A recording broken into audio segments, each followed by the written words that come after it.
Andy Cutler and I were supposed to write our next book on lead, but unfortunately he died before we could.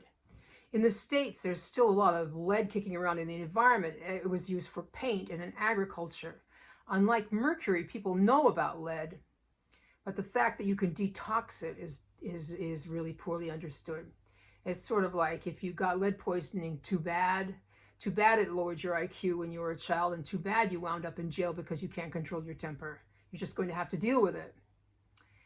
Lead is stored in the bone and cycles out into the blood and then back into the bones again. The protocol for chelating lead is 8 DMSA rounds in a row as a kind of loading dose, and then around a month after that for several years. There is no particular way you can tell how much you have in your body or how much you got out. As with mercury, you have to go entirely by symptoms. I never did anything with lead the whole 10 years I chelated for mercury. Andy didn't emphasize it that much to me, perhaps because his main issue was mercury. Now my mercury is probably almost all or mostly gone, but since I never did any DMSA all that time, I'm stuck with lead to deal with. When I look at my old hair tests, which I did before I started any of this, I see lead extends into the yellow band, and since it is so toxic, we now consider that to be a high level in our groups. When I'm due for a round of DMSA, and also when I'm on round, I notice the following. In the psychological department, I get what one person in the support group calls angry head. I have memories that pop out of nowhere about terrible, humiliating times when I behaved like a total idiot.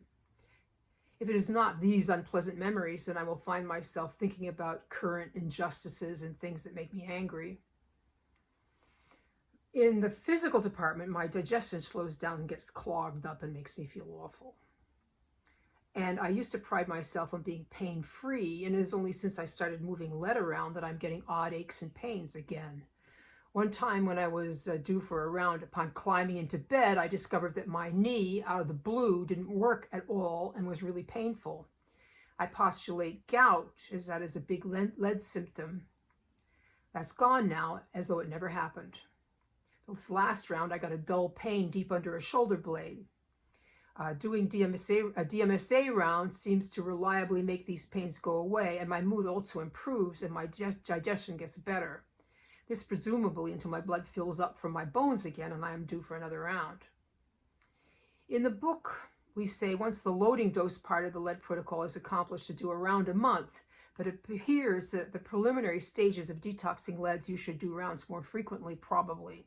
And this is what Robert Smithheld has discovered, and he reports, and also other people in the support group say the same thing.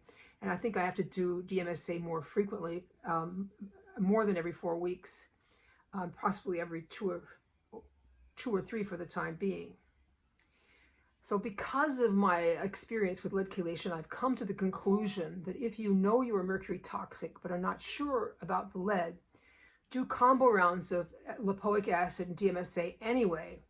According to Andy, these get 30% more mercury out every round, which will shorten your journey, and you will be killing 2 birds with 1 stone. So don't wind up like I have at 76 with angry heads still left to deal with.